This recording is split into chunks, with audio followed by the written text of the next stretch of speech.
तो पिछले एपिसोड में हमने देखा था कि फ्लियो ने बालिरूस और उसकी टीम को रहने के लिए एक कमरा दिया था और साथ ही उन्हें ट्रेनिंग भी दे रहा था। इसी दौरान वे लोग गिल्ड जाते हैं जहां उनकी मुलाकात गिल्ड लीडर लियोलिट से होती है। फिर अचानक उनके घर पर एक डेमन गर्ल आ जाती है जिससे उनकी लड़ाई भी होती है, लेकिन फ्लियो आसानी से उसे हरा देता है। एपिसोड के अंत में डेमन किंग ये कहता है कि अब वो खुद जाकर फ्लियो से मिलेगा। अब शुरू होता है अगला एपिसोड। एपिसोड की शुरुआत में हम देखते हैं कि फ्लियो अपने घर के चारों तरफ एक बैरियर लगा देता है ताकि अगर कोई डेमन पास आए तो उसे तुरंत पता चल जाए। उसी समय सीन बदलता है और हम बालिरूस को देखते हैं जो उदास होकर कहीं जा रही होती है। बाकी लड़कियां उससे पूछती हैं कि वो कहाँ जा रही है, तो वो बताती है कि वो ट्रेनिंग करने जा रही है। वह कहती है कि उसे भी ड्रैगन स्लेयर का टाइटल चाहिए क्योंकि उसकी फैमिली पहले एक नोबल थी, लेकिन एक गलती के कारण उनका स्टेटस छिन गया। अगर उसे ये टाइटल मिल जाता तो उसकी फैमिली फिर से नोबल बन सकती थी। इसी दौरान एक डेमन अचानक उसके सामने आता है और पूछता है, क्या तुम्हें पता है कि मेरे दोस्त यहाँ रहते हैं? बालिरूस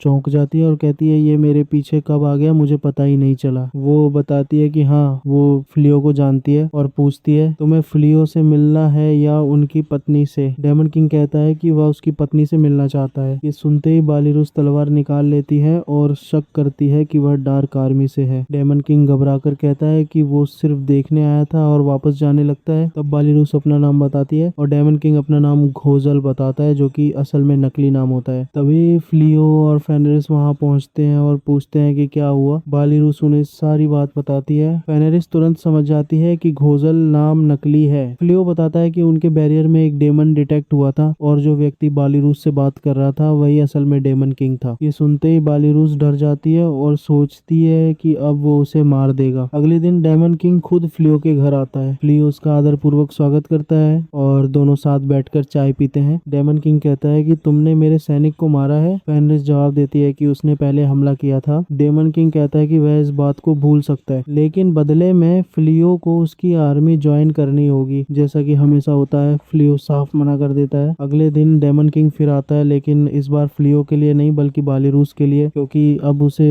बालिरूस पसंद आने लगी है। दूसरी तरफ एक नाइट फ्लियो के घर पे नजर रख रहा होता है। वह किंगडम में जाकर रिपोर्ट करता है कि फ्लियो के घर रोज एक डेमन आता है। ये सुनकर राजा गुस्सा हो जाता है और कहता है कि फ्लियो ने देश से गद्दारी की है। वह सेना भेजने का आदेश देता है, लेकिन प्रिंसेस समझदारी दिखाते हुए कहती है कि जल्दबाजी नहीं करनी चाहिए। फिर भी राजा उसकी बात नहीं मानता। तभी सेकंड हीरो आता है और कहता है कि वो खुद सेना लेकर फ्लियो को पकड़ कर लाएगा। उधर डेमन कैसल में वही डेमन गर्ल डेमन किंग से कहती है कि रोज बाहर जाना खतरनाक हो सकता है, लेकिन डेमन किंग इसे हल्के में लेता है। वह ये नहीं जानता कि उसके खिलाफ बगावत शुरू हो चुकी है। अब सीन आता है फ्लियो के घर, जहाँ हीरो पहुंचता है। वो फ्लियो को एक ऑफर देता है, अगर तुम मेरे अधीन आ जाओ तो तुम्हें कोई नुकसान नहीं होगा, लेकिन फ्लियो फिर से मना कर देता है। हीरो गुस्से में उसे देशद्रोही घोषित कर देता है और मारने की धमकी देता है। लड़कियां फ्लियो का साथ देती हैं और सभी उसके साथ जाने का फैसला करती हैं। फ्लियो अपने टेलीपोर्टेशन मैजिक का उपयोग करता है और सबको लेकर किंगडम से बहुत दूर चला जाता है। उधर डेमन किंग जब वहां पहुंचता है और देखता है कि फ्लियो गायब है और इतने सारे सैनिक आए हुए हैं, तो वो गुस्से में आकर युद्ध का ऐलान कर देता है। दूसरी तरफ लियो और उसकी टीम नई जगह पर खुश नजर आते हैं और यही एपिसोड खत्म होता है। अब सवाल ये है, क्या डार्क आर्मी किंगडम पर हमला करेगी? अगर हाँ, तो किंगडम का क्या होगा? ये जानने के लिए हमें अगला एपिसोड देखना होगा।